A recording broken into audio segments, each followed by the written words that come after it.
Welcome to the IT Masters Podcast, where technology leaders share their strategies shaping the future of IT. Hosted by Robert DeVita, CEO of Magetics, we bring you candid conversations with CIOs, CTOs, and enterprise architects who are driving digital information, from AI-driven security to cloud innovation and IT modernization. We cut through the noise to bring you real insights from the brightest minds in tech. No sales pitches, no fluff, just thought-provoking discussions with the masters of IT. Subscribe now and join the conversation.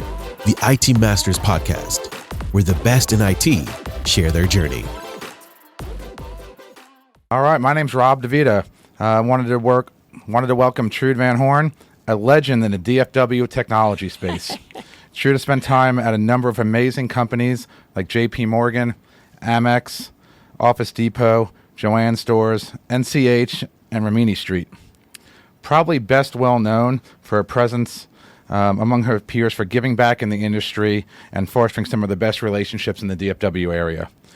She's either the founder or a board member of the following organizations: DFW Alliance of Technology and Women, Prime Women, Tech Genies, the SMU Tech CXO Leadership Program, and the International Women's Forum. So thank you, Trude. Appreciate you being here today. Great to be here, Rob. Thanks.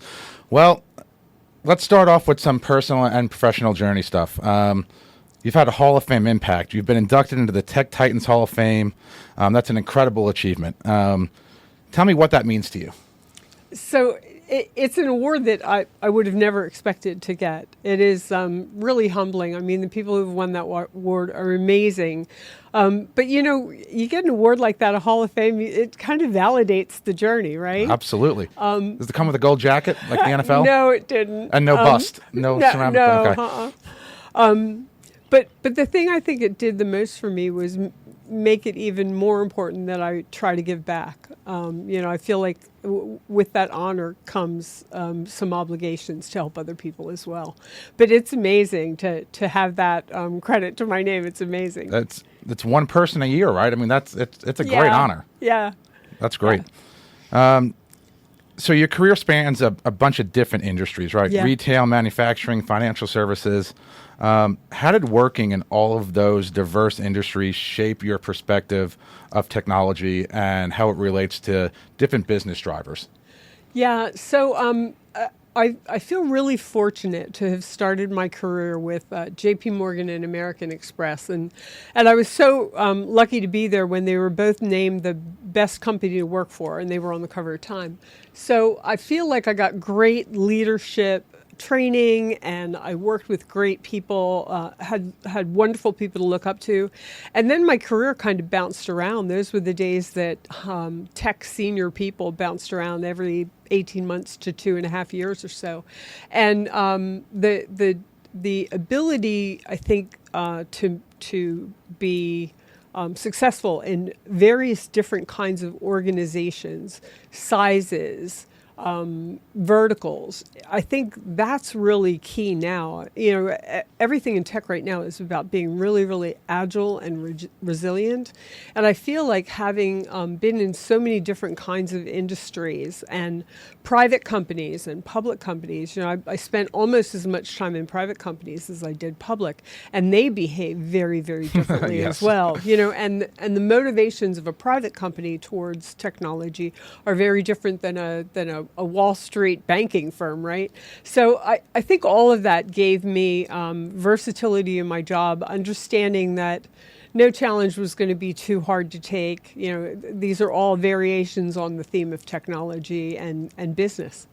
Yeah, I started off my career at AT&T, and it's got its pluses and minuses, right? Oh, yeah. But I can tell you from my time there, I could not have done anything else in sort of my journey in my life without getting all the training that I crammed into there. Because, you know, these large companies have such a great training platforms to get, young employees sort of a little bit of taste of everything. Yeah. And it really, as much as I didn't like being there because I couldn't really help a lot of customers, the training that I got there enabled me to help them later on in my career. Absolutely.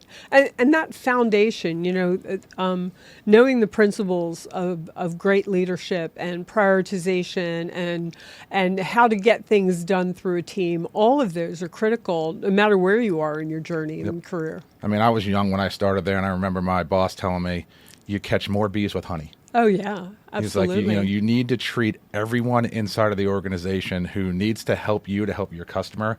It's like that person has to be the most important person you deal with, right? Yeah. Because all they're doing is moving paper and, moving a widget from one step to another. He's like, but if you need a widget move faster, you're going to get your widget move faster by being nice to them and saying, hey, what makes you successful in your role, Yes. right? So how do I help you, get a better performance review or do better, with your metrics, right? And that's something that stuck with me, 20 years later. Yeah, I think everybody that you come in contact with, there's something to learn from everybody, right? And some of the lessons are what to do, and some of the lessons are what not to do or Yeah. never to do. But yeah, I think everybody that surrounds you has a lesson for you. Same with accomplishments and failures, right? It's all about having an opportunity to learn. One of the gals I know, Kimberly Zanata, who runs a recruiting firm, she says, I either win or I learn. It's not win or lose, it's win or learn. And I think that's a great way to look at life. Yeah, I belong to the Entrepreneur Organization here, which is a bunch of just entrepreneurs. It's a big global organization, but we've got a chapter down here in Dallas, and they break us up into small groups called forums. So there will be 8, different founders or CEOs inside of this. And the funniest thing is that, I can run an IT consulting shop. This guy can run a, multi-tenant real estate firm. Someone else can run a pizza shop. We all have the same issues. Oh, right? yeah. It's all the same problems. And the best thing about it is the experience shares, right? I can share with somebody how, maybe I did something wrong 3 years ago and what I learned from it, Right. in hopes that, if they're coming on the same situation, that it can help them a little bit. And it's a great point. And I tell people through the SMU Tech Leadership Program, or even the ones I mentor, building that network of people that you can ask those questions to. As you get higher and higher in the ranks of any corporation, there are fewer and fewer peers you have in that corporation to ask Yep. about, how do I do this, or what do you think we should do? But having that forum around you, the tribe of people that you trust, that give you great advice, and particularly if you've got tech leaders that are finding other technicians, they've been through these problems. They've got some advice for you. They can hook you up with a vendor or a consultant or someone that's already done that. And I think those connections are so important. That's a great point, right? Because, you could have a peer or, a friend that is, the head of finance someplace or the head of HR. Those are very different sort of business needs than someone in technology, right? Mm-hmm. So, asking them for some help, it's great to get their point of view, but someone who sits in your chair every day and goes exactly. through what you need to do, Yeah. and hey, how do I get a technology initiative passed when I'm talking to people that aren't technology savvy? Right. And quite often the folks that are in the senior technology roles have kind of grown up because they were great technicians, and we tend to be a little, reticent, think we need to be the smartest person in the room, so we're not likely to ask for any advice. But getting that early in your career, understanding the value that other people bring and their perspectives, and being willing to ask other people about their thoughts, I think is really important. That brings up a good point. People ask me, hey, you're a technology consulting company. Who's your biggest competitor? I tell them it's not people who do what I do. It's a technology leader who thinks they know everything. Right? And we're here to help. And it's really, once we get into an organization and we're able to help them, it's like, oh my God, you did a great job on this project. I need help with this one now and this one now. It's when people really buy into what we do, where we feel like we're really helping and they're really getting a lot of value out of it. Right. And that is a culture fit, a relationship fit, the ability to have, maybe you don't have all the expertise they know, but you know how to connect them to Yep. someone who has that expertise. Yeah, it is about having to navigate. We're in a place in technology where some of it is just so brand new. It takes a lot of people to help you navigate through that. Yep. And having someone who can connect you with others who have that experience or know someone who's been through that is really, really important. It's funny, you brought up culture, and when we're looking at vendor placement for customers, right? I've got an IT project, it's usually 3 or 4 things that we look at, right? Number one, do they meet the technology need? That's first and foremost. The second is, is the price point where it needs to be able to get this initiative passed through. And the third, which I think gets overlooked a lot, is the culture of the vendor and the culture of the customer, right? Yeah. There are certain large enterprise customers that need to deal with Gartner top right Magic Quadrant people, right? Yep. Historically, those are some of the hardest vendors to deal with. But some people, it's a must-have. Yeah. But it's important that when we're looking at vendors and customers, that we at least have that culture conversation, because some customers don't want to be a number to a vendor, right? They want to be known by name, right? When they call up, even if they have an issue, right? Yeah. And some don't care. They said, hey, and I'm a global company. I need global support. All right, there's a handful of people who can do that. Yeah. But yeah, that culture, it's really important when we're talking to customers, because I want them to know what they're getting into, right? And you've got to understand, hey, how are my issues going to be handled? Right. And I think that's a really important factor that needs to be addressed during the procurement vendor selection cycle. Well, and in the business that you're in, when I'm across the table from a vendor, I can have a great relationship with someone who's selling me the services, but I want to have that same great relationship with whoever is the account executive and the technicians that are coming in. So that cultural fit needs to be on a variety of levels. And you're right, different companies do business a different way. Yeah. Some are process heavy, some are much more agile and decision oriented, fast decision oriented. So you need to have somebody who has the ability to understand how that customer behaves, so that they can mirror that. Not that you need to be bogged down in somebody else's paperwork, but you need to appreciate that their processes are there for a reason, and you trying to make them go faster is not going to help. Yep. I mean, it's funny, you talk about some of these big companies, right? I consider them like a train, right? They're going to take 1 million people from point A to point B. That's what they do, and they do it really good. You're buying a ticket on that train. You're looking for someone that needs to go right or left. This probably isn't the right place for you, right? Not the right train. Yeah. But if you need to go from point A to point B, and that solution fits what you need, buy the ticket. It's much easier. Yeah. Right. But if you got to go you want a little bit of customization, this may not be the right place.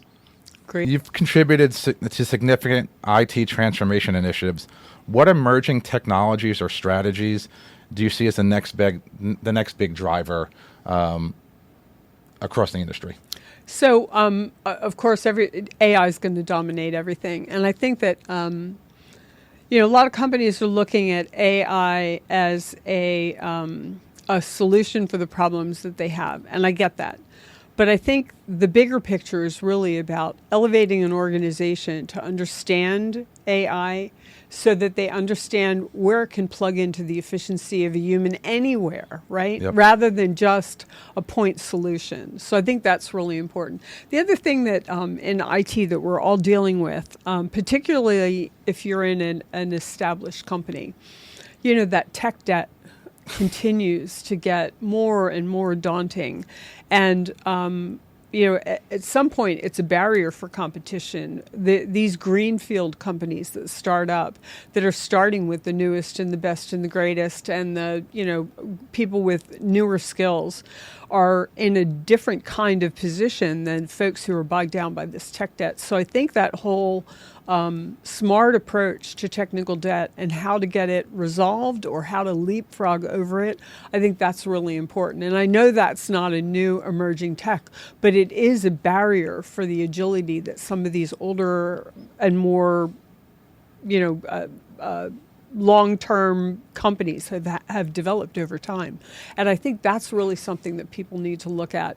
And I think the third thing that I worry about, just as a CIO being around the block, we've all invested millions in ERPs. And we're all at the point where it's not really cutting it for what we're paying for it. So how do we wrapper some of those ERPs to get at the data, to make it, expose it so that AI can use it? Those are some of the three things that I think about all the time. I know that there's great promise in AI, but if you don't bring the entire organization along, you're not going to get everything out of AI. And then, understanding how to get rid of the tech debt or how to alleviate the tech debt. And then finally, how do you master those ERPs and the data within them? Yep. So on the AI front, I sort of see it two different ways, right? There is the end user ability to use AI, right? How does it make their job a little easier, right? How does your C player go to become your B player, your your A player, and your A player exceptional, right? How does it help them in their daily tasks, right? And then there's the other part of it, which is, more business process oriented, right? How do I automate business, data that's dynamic by, being able to utilize AI for that, right? I don't see it as a big people replacement. I see it more as, freeing up people's time and working smarter, not harder. Absolutely. But again, it needs to permeate throughout the organization. I worry about boards and C-suites, right? People who have spent a long time in their career getting to where they are. How do we get them trained quickly? How do we get them to the point that they're comfortable in talking about AI and opening up the blinds for them to see where they might be able to use it? And I think that level of training, we almost assume it within our operational teams. But I think at the very senior levels, I think that investment in bringing everybody along on that education journey is really important. I was talking to a CIO probably 2 weeks ago. We had dinner, and she was talking about the adoption of Copilot. And, she'll walk into other people in the C-suite, and, she'll sit with them and show them, hey, this is how Copilot can help you be more efficient. And they're blown away. Oh, of course. But I think it's, how do you get people to proactively go out and get that learning, right? Especially, older generation people like me that, they're not, they don't really love sort of new technology, right? Right. Unless you have a thirst for it, I think there's an adoption there that needs to be overcome. But it is something that needs to be intentional because people don't like to change. So left to their own devices, they're not going to find a way. And unless they have some prescriptive cookbook or a training session they can go to or go watch these 10 YouTube videos, I think it's harder for those people who've been in their positions a long time. And because they're green lighting the funding, they really need to understand this stuff. Yep. It's funny. We had 2-hour trainings on ChatGPT. We had somebody come in and really sit with us from, the basics of how to prompt someone, how to create a persona. And then it got into how do you build custom GPTs. Right. And we use it every day now. In a lot of what we do, it just makes us more efficient. Absolutely. I mean, it's the small stuff, right? If we're on a Zoom call and we use Zoom's AI to take the notes for us, we don't miss things now when we're scoping opportunities like we would have before, because we've got the notes in there, we've got next steps, and then you can send those notes to everybody on the call, so everyone's on the same page. Yeah. So the AI thing, I think, is really it's adoption based, like you said. It's adoption and it's education based. If you put the time in, you're going to get the business output out. It's like a gym membership. If you don't go, you're not getting anything out of it. You're going to sit here and be fat and ugly. But the efficiency we can get out of ChatGPT is just astounding, and it's just maybe a year really that it's been around, and think how it's going to change in the next couple. So if we don't bring those people along with us, they're going to fall farther and farther behind. And again, if they're green lighting the initiatives, we want them to understand what the goodness is in all of this tech. This is how people are going to lose their jobs. It's not from AI is going to take your job. It's that someone else knows how to use AI. Yeah, exactly. Exactly. Leveraging the tech. Yep. Yeah. We also talked about, technical debt. It's got to still shock you, like it shocks me that there are still AS400s out there inside of people's environments. Oh, yeah. Like running core business functions. But that's another And PCs that are people are afraid to shut down, that sit in a server room somewhere. Yeah, you can go into data centers and people are like, don't go near that. Do not breathe on that machine. Exactly. Yeah. And you're like, I can't. But it's 2025. Yeah. But that also goes into the AI adoption, right? It's so much easier to adopt AI into your organization if you've got a relatively new technology stack. Exactly. Right? Being able to pull data that you need for some of these AI functions out of archaic systems, that may not even have, APIs is very tough to do and doesn't allow you to adopt the newer technology that's out there. Right. And that being able to, as we progress, we lose the folks who had all the experience in those old technologies or the old application software, whatever it was intended to do. I've inherited many times. I walked into a company and what does that do? Susie used to take care of that, but she's been gone like 3 years. So we don't really know, but nobody wants to touch it. Yeah. That's a big challenge for corporations, because how many of those pockets do we have to keep running, and how much goodness is left in there that we're not having as part of our data lakes or our assets that we're querying for AI? Talk to me a little bit about what you see on the security front, right? It is, from my perspective, it's almost impossible to plug every hole. Right? It is. You only no have one 10 can fingers. afford it. Even if you could identify it, you can't afford it. And then we'll get to the affordability part, right? You have a blank checkbook once something happens. Yeah. Before something happens, from what we've seen, it's very hard for technology leadership to get proactive money on security, right? There's a certain budget that's allocated to it, but once something happens, it's a blank checkbook. What are you seeing as sort of the biggest? What do you have to, protect first? Oh, wow. That's a great question. Our biggest loopholes remain the user interface, right? That is still the biggest problem for all of us. It's still somebody finding the passwords of someone who has amazing access. That continues to be the problem everyone's dealing with.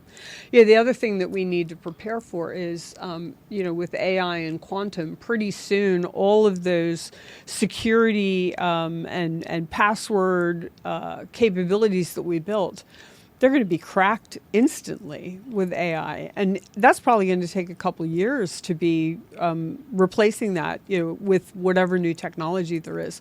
So those are just on the basic front. I think there's been tremendous progress in tools. What I worry about, and I talk about this often with security vendors, everything is just a layer on top of what you've already got. And you still need this piece of software to do this much. And then you layer on this other thing, but you need this other piece of software to do this other thing.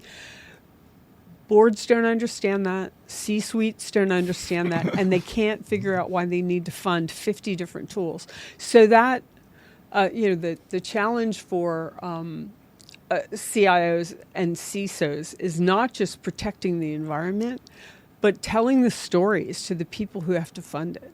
It's a difficult story to tell, and it assumes a lot of knowledge ahead of the conversation, and that's never the case. So I think that there's a lot to be said about teaching more of our top security executives how to tell those stories in a different way. I was on a call last week talking to firms who are building new pieces of software, and it happened to be in the security space. And their whole pitch was around all the new cool things that they were doing at very, very low level in identity access management. And I kept saying, I get what you're trying to do, and I understand the deck that you've put in front of us, but the C-suite, the CFO, the COO, they're never going to understand why one more tool. So that needs to be really crystal clear. And I think if we were more diligent around understanding and classifying the various layers, I think we could get to a more holistic approach to security, but I still think we're a ways away. Yep. And it appears that only the largest companies can afford the best security, and that's a shame. It needs to be ubiquitous. Yep. We also, talk to our customers about, you could have every security tool in the world. Something's going to happen at some point, right? Oh, absolutely. It's the quality of your backup, right? You have to have quality backups, and they've got to be geographically diverse. They've got to be point-in-time copies, and you'd be surprised, and you can probably tell me, how many companies don't have quality backups of things. Well, that's one thing. The second is, once Humpty Dumpty's broken, who in your corporation can put it back together? That's really, really important. We talk about doing tabletop exercises and what happens if it all falls apart. But really, in the middle of the night, who's the person that's going to run point on recovering? Because you might have great backups, but if everybody doesn't know where they are and what sequence they have to come back in, you're still screwed.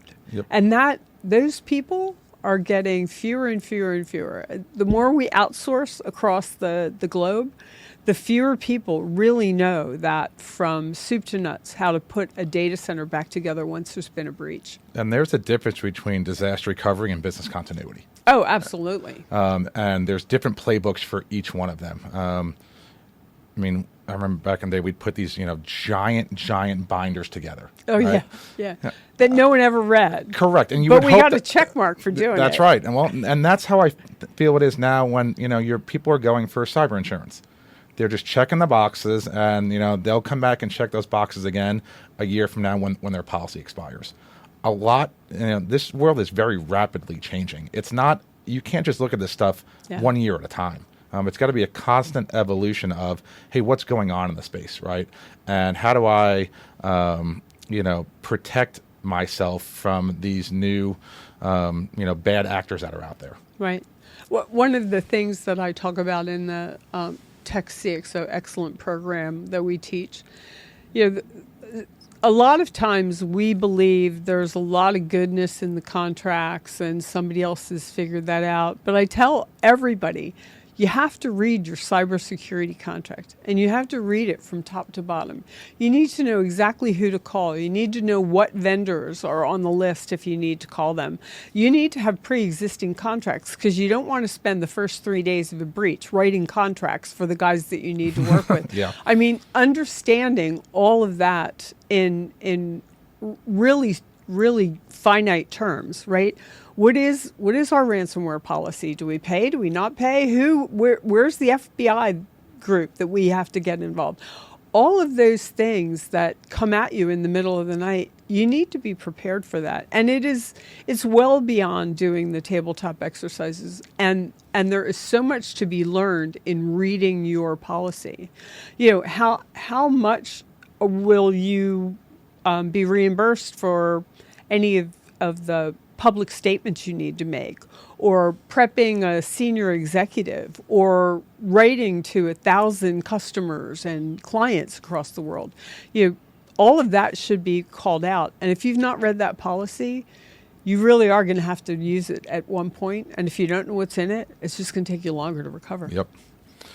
So let's talk now about cost optimization and upgrading the infrastructure. How do you balance those two things, right? Cost optimization, but also trying to transform, systems and software and infrastructure, right? Yeah. I would assume, and you tell me, very rarely do you go, okay, how much do you need for this? Don't worry about it. Oh yeah, that never happens. I think it's incredibly important to continue the dialogue at a very senior level, because the things that we're dealing with replacing, unless that story's been told at a very senior level, it's going to take a long time to get the money. If you need to replace your major storage, that's a huge project, that's a huge job, and it's an enormous cost. So to be very clear with the operations team, the finance team, the budgeting group, and the C-suite about what shape our infrastructure is in, how much does need to be replaced, what the priorities are. You'll never get them all done. So can you afford for that storage array to sit in the corner and just age for a while you're working on new things? It's not just making those choices, but it's also how much do we invest in emerging tech as well. Yep. We have a lot more options than we had before around cost optimization. Labor arbitrage is really, really easy to get a hold of. So that's one place where you can at least improve your cushion, right? I think that there's a lot of data center expertise out there that can help you with kind of leapfrogging over your old gear to decide.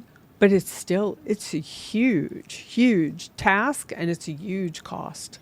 When you look at, is it harder now to replace CapEx, which was you would just go buy gear, right? And you'd figure it out yourselves. You'd throw it in the data center. Capitalize it. And now everything is out of service. It's sort of like, I've got 27 apps to watch television, right? I'm just getting, killed by paper cuts at $9 a piece from, a monthly recurring, number. There's so many as a service things now in the IT space. How has that shifted the way you talk to a CFO about, getting money, right? It's no longer, an $8 million capital expenditure. It's a $27 million SaaS application. Right. and it's not just that. We begin with SaaS applications. We add in security concerns around SaaS applications. And then we're also adding in data and data privacy concerns, and then the AI concerns. Every one of our vendors who's a SaaS vendor has some nifty AI package on top of it that they're touting. But nobody really knows what's in that black box. Nobody really knows what that code was trained on. And if I, as a CIO, buy that SaaS tool and there is a major issue, it's my fault for buying that tool, right? So the obligations that you have are enormous now. And I think people are, we loved SaaS in the beginning, right? Get all that goodness really fast and get these changes every 3 months or 6 months.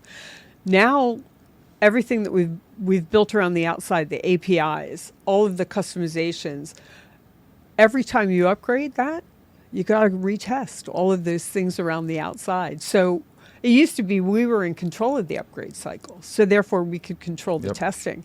We can't do that anymore. And you get to the point where it takes you as long to test, and then you get the next release coming in from Salesforce or wherever. So there's a lot of issues around SaaS. But the software is strong. It's beautiful. It's fast. You got to love that. It's just that it's the gift that keeps on giving. You pay and you pay and you pay. How we do a lot of robbing from Peter to pay Paul, right? Hey, I've got this initiative. I need to roll out. I don't have the money. All right, well, let's go look at this. Are you still on, an old MPLS network, right? There's huge cost savings there. Sure. Are you still on, an outdated, on-prem phone system or a contact center, right? How do we get, take cost out of that? Are those conversations happening in your departments also? Because that's how we look at, trying to get cost optimization and give money back to the IT organization. Are you guys looking at that also internally? Absolutely. And cost optimization and cost efficiencies are something that need to be factored into every strategic plan and every strategic planning cycle, right? Every time you're doing the budget, it's like if you're going to add back new, nobody's going to give you net new budget for that. You got to find it from within. It's a constant struggle to figure out. Every corporation has Zoom and they have Teams and they have Google Meet and and we see CRM systems the same, multiple CRM systems in a corporation, multiple ERPs through acquisition, right? And sometimes you have to bite the bullet and get rid of that licensing in order to make room in the budget. But nobody likes to do those make room projects. They take your good resources, they take good capital to develop those, and still you're left with the target project that you really wanted to do. That comes in next. It's almost like you get to pay double. We're seeing still a lot of cleanup from COVID. right? Yeah. What we saw during COVID was blank checkbooks and business units being able to make their own IT decisions. So we'll go into a company that's got 6 or 7 different business units. Each one of them will have a separate unified communications platform. Absolutely. It'll have a separate contact All those center. different tools. And now Yeah. they're like, well, this really wasn't the smartest way for us to do this, right? How do we get down to 1 or 2 strategic vendors? How do we get down to 2 management planes? But again, quite often, that's part of the culture of a corporation, right? Who is allowed to have whatever tech they want because they're bringing in the revenue most?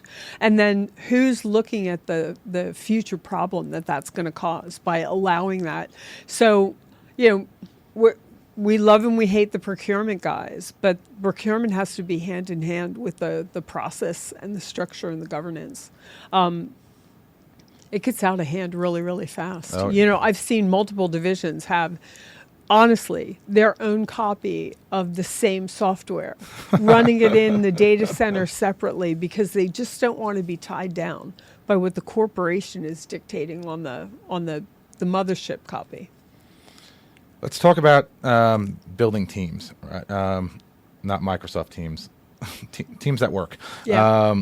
What's your secret to building, really proficient and high-performing teams? What do you look for when you're building your team? There's the most important thing in building a high-performance team is trust, right? Everyone has to trust one another's communication, their priorities, the choices they make, and their expertise.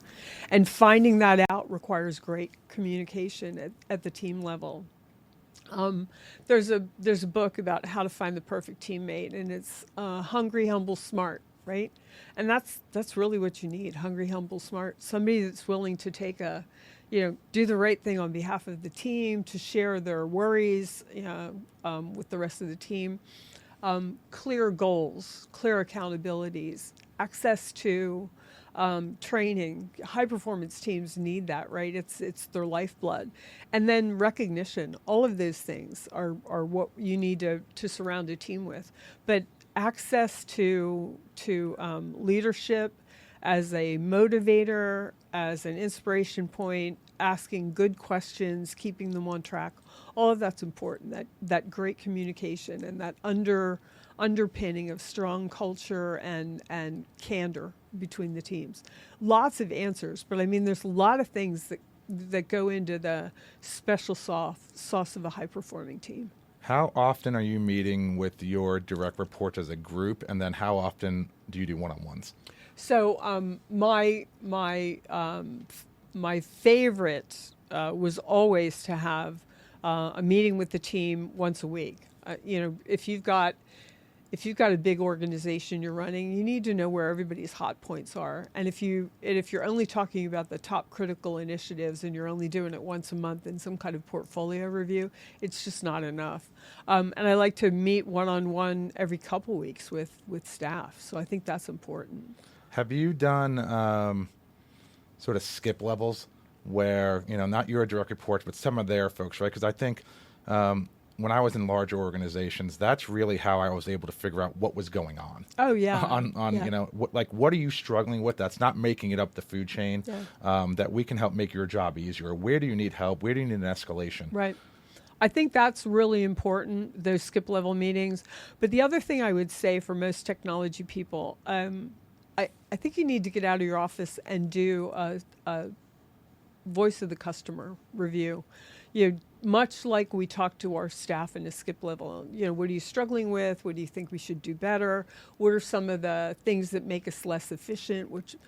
Same thing with our customers. The customers need to know that their opinions matter, their priorities matter, and they're not going to stop you in the hall necessarily and tell you what they don't like about you or your organization, but they're going to tell whoever their boss is or the board or the CFO, right? So get ahead of that. Understand how your organization is perceived. Find out if it is a perception issue or it's a true observation, and then how to deal with that. So skip levels are great, but do the same thing with the business people. Yep. What are your, you go into a lot of new organizations, right? And you're coming in at the top of the pyramid. What do you use to either get your culture into the business, or slightly tweak the culture that they have there? Does that happen often where you've got to go in and change culture? Talk to me a little bit about your thoughts around just culture in general inside of organizations. So, as technology leaders, we do have the ability to change culture and mold the culture within our organizations. It's a whole lot tougher to do it for a corporation. But what you can be is the bright shining star of how culture can change, and by your success, then others will be interested, hopefully, and help to participate. But I think creating that candor, the sense of teamwork, it's not about me, it's about us. I think those are things that can be brought out within an organization and then brought out within a function and then showcased throughout the organization. Is culture harder now with work from home than it was in office? Oh yeah, everything's harder with work from home. I think I know my IT teams were almost twice as productive being home, but that lifeblood of keeping in touch with everyone, making sure we're still all on the same goals. People aren't making up their own goals. That requires a lot of work. The job of the middle manager, I think, is harder than it ever was. We as executives are not dealing with 30 people who are working from home and issues with the dog and with the kids and with bandwidth at home. We've got a different expectation for our direct reports, but that middle manager is generally ill-equipped and has everything thrown at them from the kitchen sink. I mean, that's a really, really tough place. And yeah, that's a hard job to keep culture, but to keep all the plates spinning too.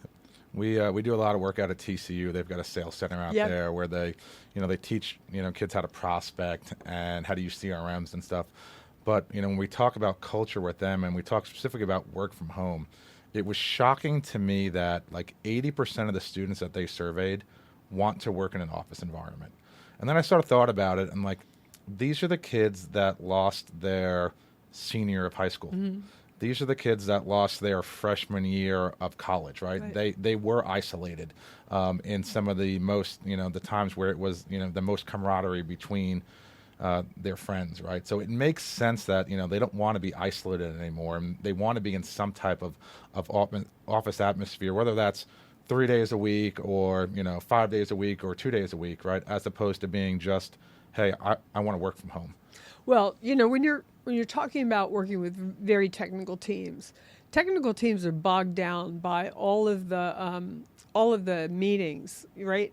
There's a lot of folks that just, I need a full day to code, or I need a full week to code, right? And they're not getting that when they're in the office because we have open bullpen offices as well, right? So everybody can do a drive-by. The workplaces are fairly noisy.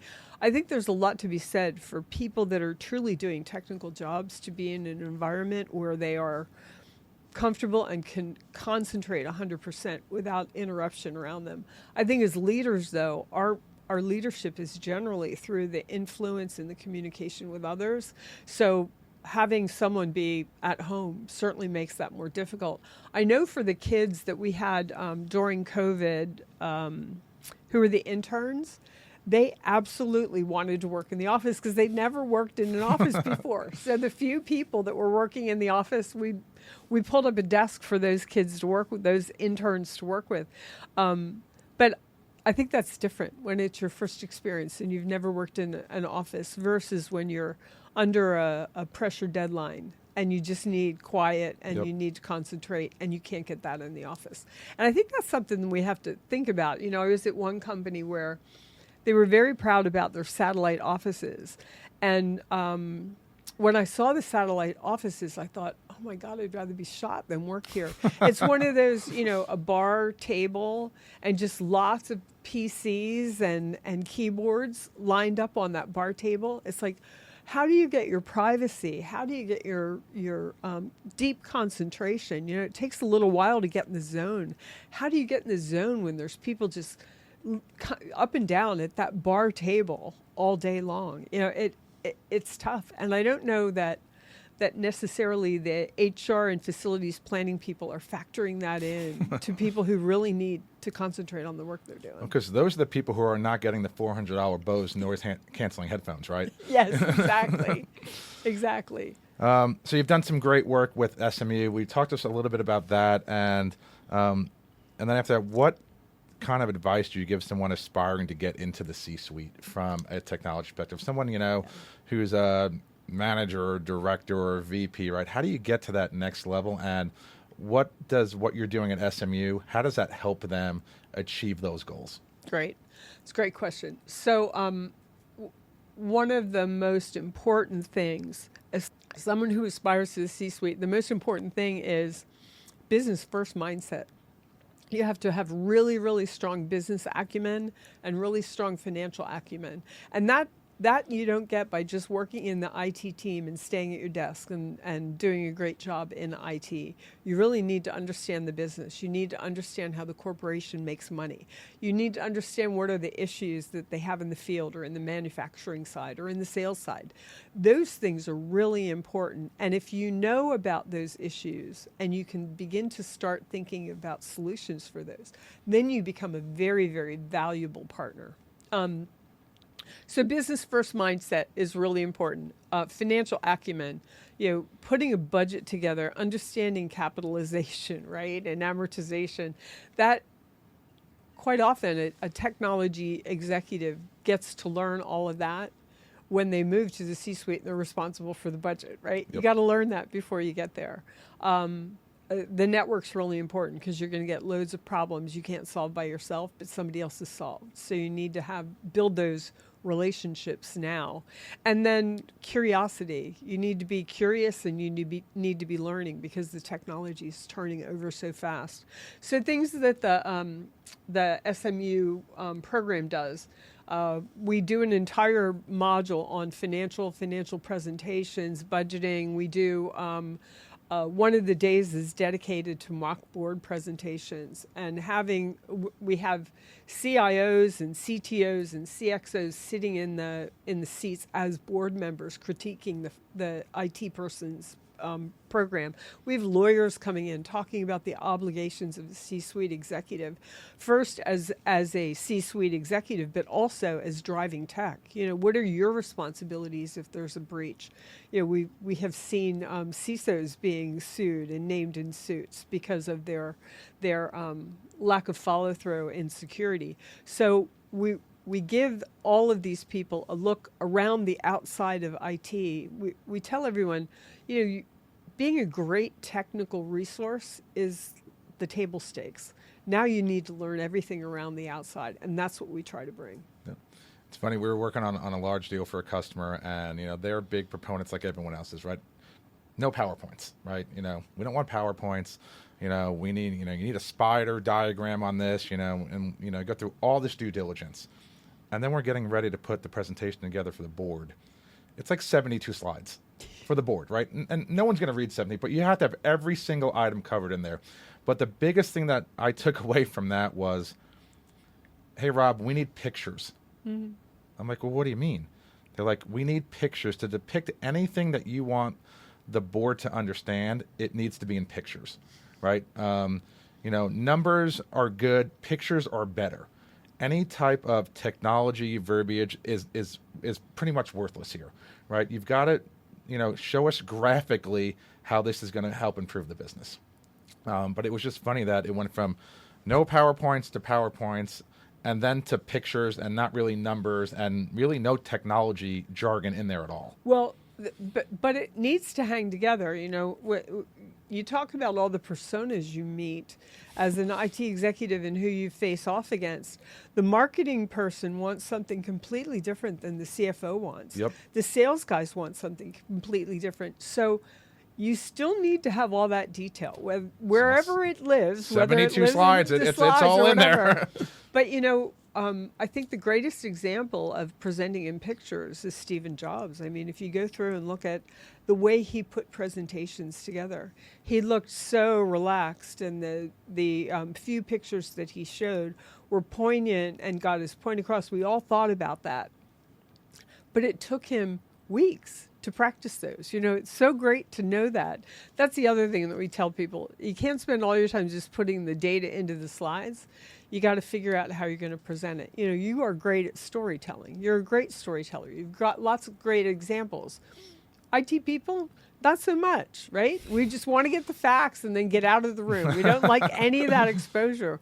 So understanding how to present that data and to present to a screen that's only a picture, that's hard work. I mean, it sounds like it would be easier, but it's much harder. It was funny when we were doing this deal. We're transitioning 22,000 employees off of old PBXs onto a cloud-based phone system, and what was surprising to me is that they're like, hey, we need to put together a comms package.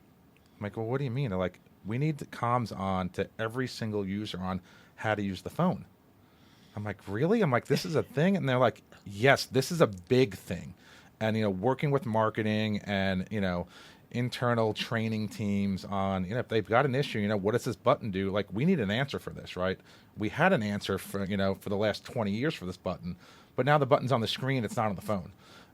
So it was intriguing to me that, hey, there's a whole communications process out here that needs to go out to help them understand how to use the new technology, right? How does that get into our learning management systems? Right. And, where are the videos located? We can't just send them to YouTube. It's got to be on our internal system. They've got to get credit for it, right? Because, everyone's got to get a badge. Yeah.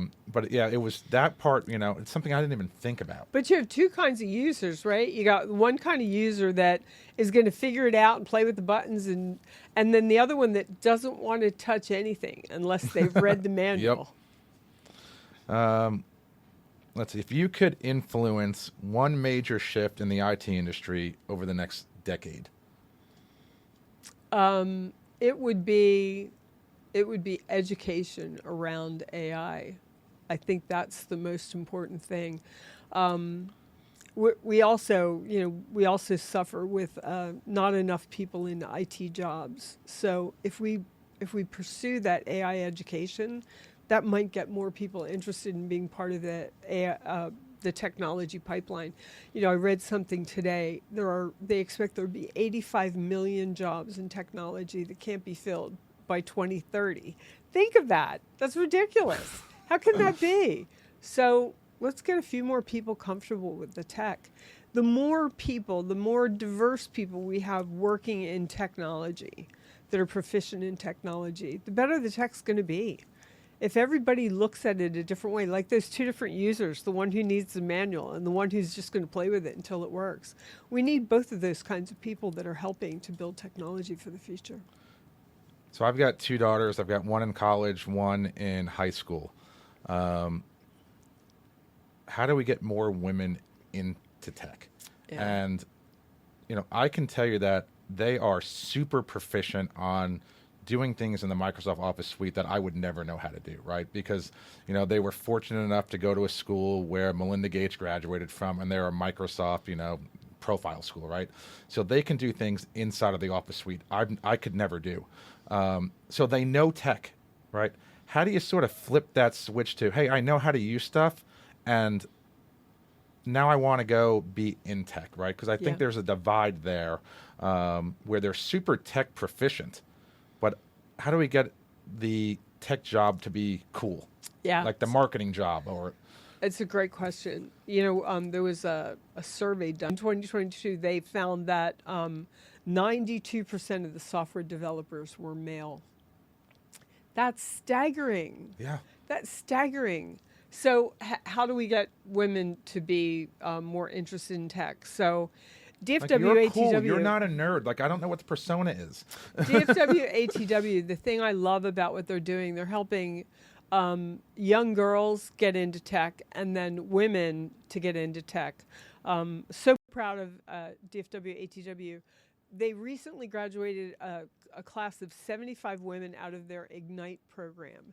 And those 75 women increased their salaries, collective $2.5 million. Wow. And it was through certifications, Scrum Master or Salesforce certification.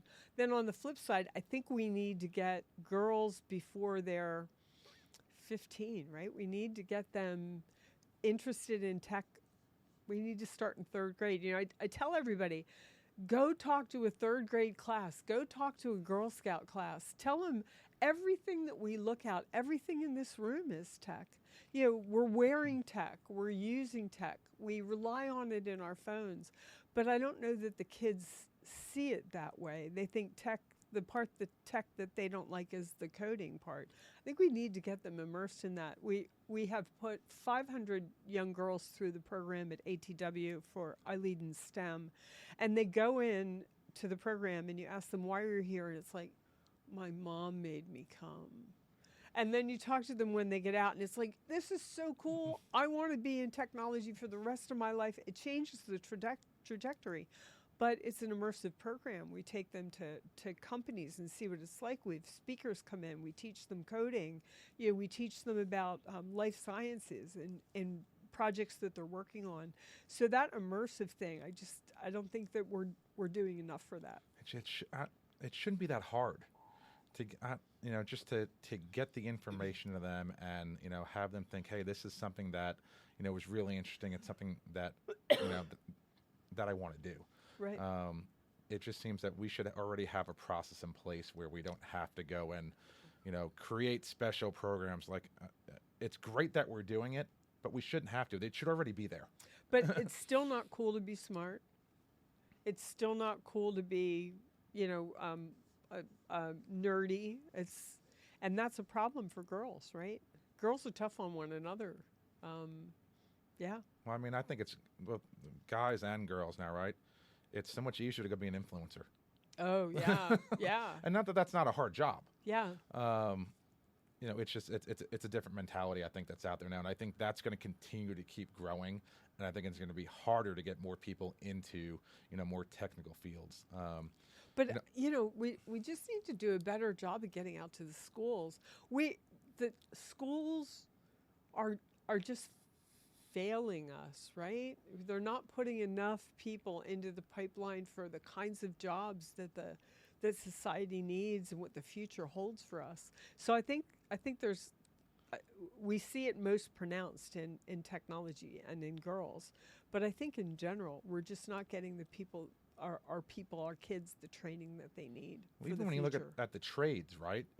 Plumbers and electricians, those are very good paying jobs. They are. Right? You don't need to go to college to go get those jobs, right? And they're very important to the overall sort of economy. And on the tech side, like cablers and installation people, like those are, again, very important jobs that are just going to, we're going to need more and more of those people. Right. So it's not even like it's got to be a big education thing. It's got to be, I think, more of an overall adoption of, hey, the stigma around, do I need to go to college to have, a great career? Not necessarily, sort of on that lower scale of trade work. I mean, those are very important jobs that pay very well and have very good job security. But the whole notion of hard work, that work ethic, right? Is it more fun to just be on any YouTube video than to be working out math problems? Yep. So just in closing, tell me about a podcast that I must listen to, or a book that I must read, and pick either one. Oh, wow. I am trying to do every morning, I'm trying to spend 30 minutes doing something in AI. So I'm going through just YouTube videos that are talking about, what's the difference between DeepSeek and OpenAI. So that 30 minutes, getting time for a whole book, not so much, but that 30 minutes of finding out who's talking about AI and what the companies are saying, that's what I'm doing to try to get reskilled. That's awesome. That's great.